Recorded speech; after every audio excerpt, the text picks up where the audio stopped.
Bonjour à tout le monde, bienvenue sur cette vidéo d'utilisation de Pentao Data Integration. Donc dans cette vidéo, on va apprendre à extraire une table d'une base de données Access pour l'insérer dans pour insérer les données dans une autre table d'une autre base de données Access. On a déjà vu dans les vidéos précédentes comment travailler avec des bases de données situées sur MySQL et sur SQL Server. Et aujourd'hui, on va regarder comment on fait pour travailler sur une base de données sur Access. Pour commencer, je vais vous remontrer les bases de données que nous avons. Donc on a la Tour de France 2003-1. Donc sur cette base de données, on a la table coureur. C'est ça qu'on va venir chercher. On va venir chercher ces données-là pour les insérer dans la base de données Tour de France 2003-2 dans la table coureur 1. Donc là, j'ai déjà 10 lignes, 9 plus exactement. Normalement, il y en avait plus, j'en ai volontairement laissé que 10, ce sera mieux pour montrer un petit peu le transfert des données. On a 198 lignes à transférer. Donc voilà, d'une base à l'autre. C'est ce que nous allons faire. Je vais les fermer puisque je n'ai pas besoin de les avoir ouvertes. Donc on va se rendre sur Pentao comme d'habitude. On va créer une nouvelle transformation. Donc soit on fait un clic droit nouveau ou un double clic, c'est la même chose. Et on arrive directement ici dans notre outil de conception avec notre palette de création. Donc pour travailler avec une extraction de table et une alimentation de notre base de données, on ne va pas avoir besoin de créer de connexion. Les connexions qu'on a fait ici pour SQL Server ou MySQL, là, pour cette transformation-là, on ne va pas en avoir besoin. Pourquoi ? Parce qu'il y a des composants adaptés aux bases de données Access. Je vous montre. On va commencer donc, comme d'habitude, on commence par l'extraction où on va chercher nos données. Donc là, on va partir sur extraction. Donc je vais agrandir. On ne peut pas. Extraction depuis une base de données MS Access. Donc on vient le placer ici et on peut tout de suite le configurer. Donc clic droit, éditer l'étape. On va le renommer extraction de la table coureur de la base de données Tour de France 2003-1. Et on va venir chercher notre base de données. Donc c'est celle-ci, Tour de France 2003-1.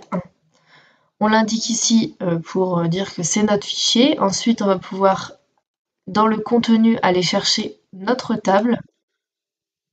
Ah oui, alors, donc, important, une fois qu'on a sélectionné son fichier, on clique bien sur Ajouter pour qu'il apparaisse ici. Sinon, c'est pas validé. C'est comme une sorte de validation.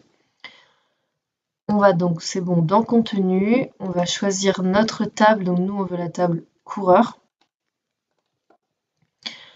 On va aller dans les champs, on va récupérer les champs. Et là, on voit bien qu'on a nos 4 colonnes de notre table coureur qui ont été récupérées. Champ additionnel ici, on n'en a pas besoin. On retourne sur Fichier et on peut faire Prévisualiser pour vérifier qu'on a bien nos données. Hop, on va regarder. Et voilà, vous voyez, on a bien nos lignes. Voilà, tout est là. On peut fermer et on peut valider. On peut déjà lancer cette étape. On fait exécuter, démarrer. Donc si vous connaissez un petit peu PDI, vous savez qu'il va forcément nous demander d'enregistrer cette transformation. Donc nous, on va aller l'enregistrer dans notre projet. Voilà, donc on va l'appeler PDI Access, MS Access. On va enregistrer et c'est parti. Voilà, donc là, le premier élément, le premier composant de notre transformation a bien été validé. Ensuite, on va venir cliquer sur Alimentation, car on va aller alimenter notre base Access, donc la base Tour de France-2. Donc voilà, ce qu'on fait, double-clic, éditer l'étape, puisqu'on va venir encore une fois le configurer. Donc ça ne se présente pas tout à fait de la même manière que pour l'extraction. Donc on va l'appeler alimentation de la table coureur 1. Voilà, de la base de données Tour de France 2003-2 cette fois. On va aller chercher notre base de données. Donc là, moi, elle est rangée dans mon fichier de base de données. Après, ça c'est vous, hein, selon où vous la mettez. Enregistrer. On va aller chercher notre table cible, coureur 1. Voilà. Et je vais cliquer sur tronquer la table. Donc ça veut bien dire on enlève tout ce qui existe déjà avant d'insérer de nouvelles données. Donc moi, les 10 lignes qu'on avait vues tout à l'heure, elles vont être supprimées et ça va m'insérer les nouvelles lignes là. Donc on a bien notre nom, notre fichier de base. Créer une table de données, c'est si jamais elle n'existe pas, une base de données. La table pareil, là en l'occurrence elle existe, mais on peut laisser cocher. On valide. On va faire le lien entre nos deux composants. Donc touche majuscule enfoncée, on fait un clic et glisser d'un composant à l'autre. Et on clique sur sortie principale de l'étape. Voilà. Et là, on va pouvoir lancer, exécuter cette transformation. Voilà, donc c'est très rapide, c'est fait. Si on regarde un petit peu dans le détail de l'exécution, on peut voir qu'au niveau de l'extraction, il y a bien eu 198 lignes qui ont été extraites. Et si on regarde au niveau de l'alimentation, on a bien aussi 198 lignes qui ont été écrites.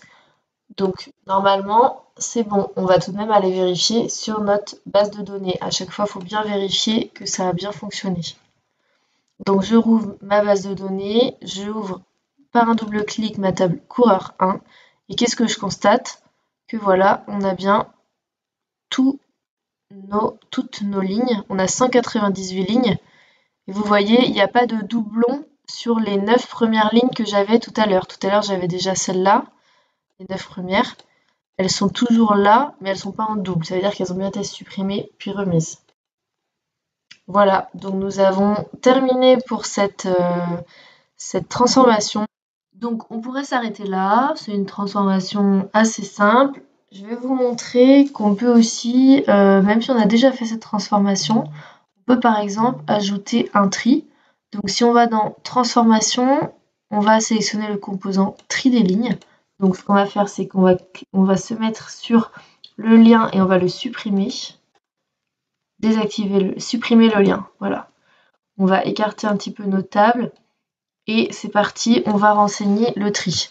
Donc là, on va faire nos liens de notre extraction, donc majuscule enfoncé, cliquer glisser, sortie principale, et ensuite de tri ligne, on va faire aussi un lien vers l'alimentation. Donc touche maj enfoncé, cliquer glisser vers notre composant. On va venir éditer l'étape du tri des lignes. Et dans ces cas-là, on va venir ici indiquer le champ sur lequel on veut trier. On va venir récupérer les champs et on va par exemple trier, alors je ne sais pas comment là c'est fait, et ben on va trier par exemple par code équipe. Donc en fait, même s'ils sont déjà triés par équipe, ça va être par ordre alphabétique. Donc on va trier de cette façon. Donc on va enlever le dossard, l'identité, le code pays. On va laisser que le code équipe coureur, ascendant, donc oui. Et on va faire valider. Et en fait, sur ce composant-ci, vous voyez, on avait bien cliqué sur tronquer la table. Donc normalement, quand on va exécuter la transformation, on va bien avoir une suppression des données existantes pour remplacer par finalement les mêmes données, mais triées. Donc on va lancer. Alors on va fermer la table d'abord. Voilà, et c'est parti. Démarrer. Donc là, ça a l'air encore une fois de s'être bien passé. On va aller voir directement dans notre table.